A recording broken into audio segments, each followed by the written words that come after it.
So the last family gathering was unfortunately my grandma's funeral.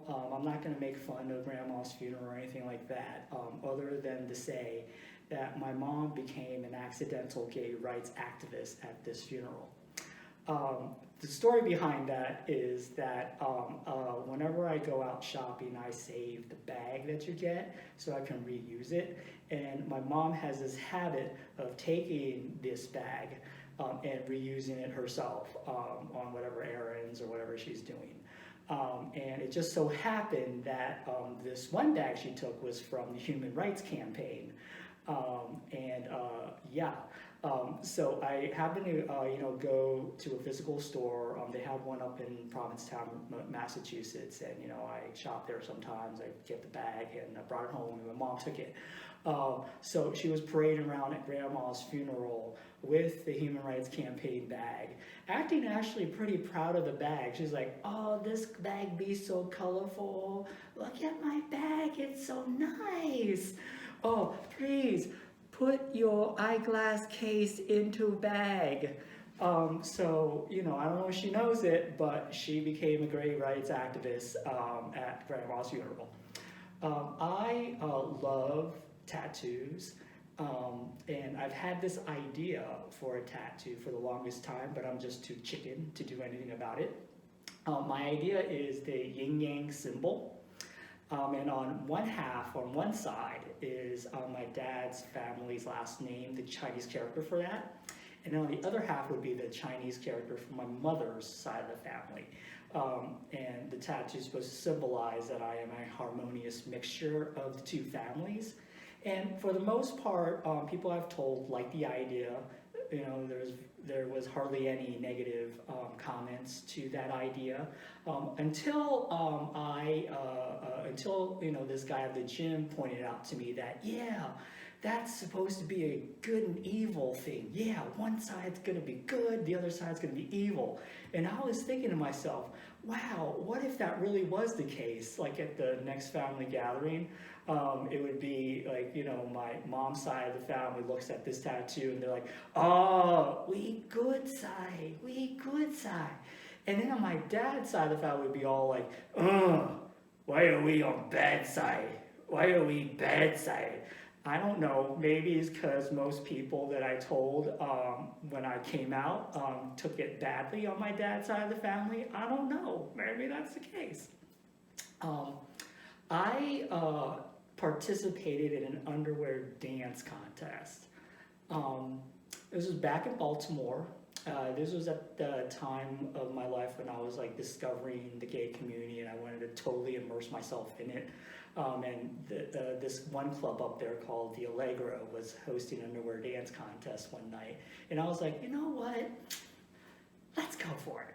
So I did. I entered it, and let's just say the whole entire evening, the contest was full of people that knew how to dance, that knew how to strip, that knew how to do it like very seductively. It was obvious they knew what they were doing. And while I was watching all this, I became more and more and more nervous. So much so that I was more nervous than that saying, sweating like a whore at church. Like I was more nervous than that. But not so much so as Melania's wedding night. I was not as nervous as that. So eventually it was my turn to go up on stage. And I want to say that I did a great job, I want to say that I had the dance moves, like that sidewinder snake move from like Magic Mike or something. I want to say I had that, but instead I didn't. Instead, I was like a drunken Carlton. I was like this the whole night.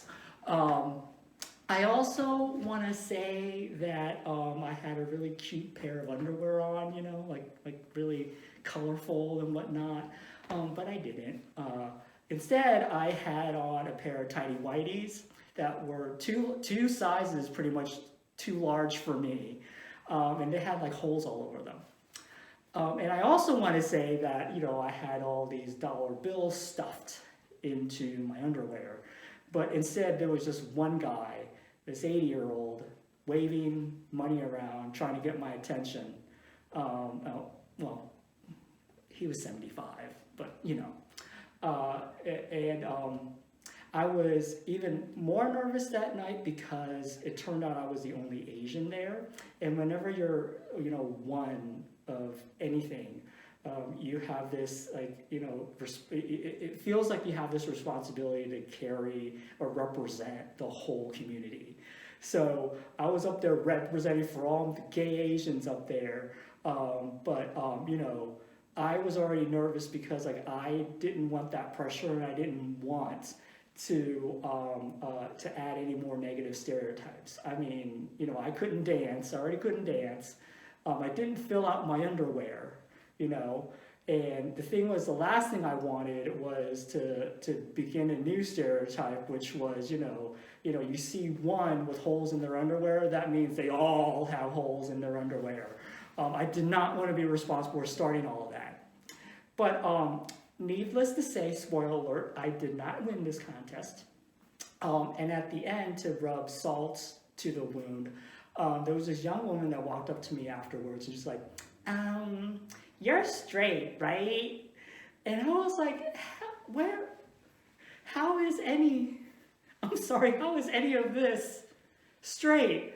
And that happened to be the first, last, and only time any young woman has ever accused this of being straight. I'm Carlic Huynh. Thank you so much. Thanks for your time. Good night.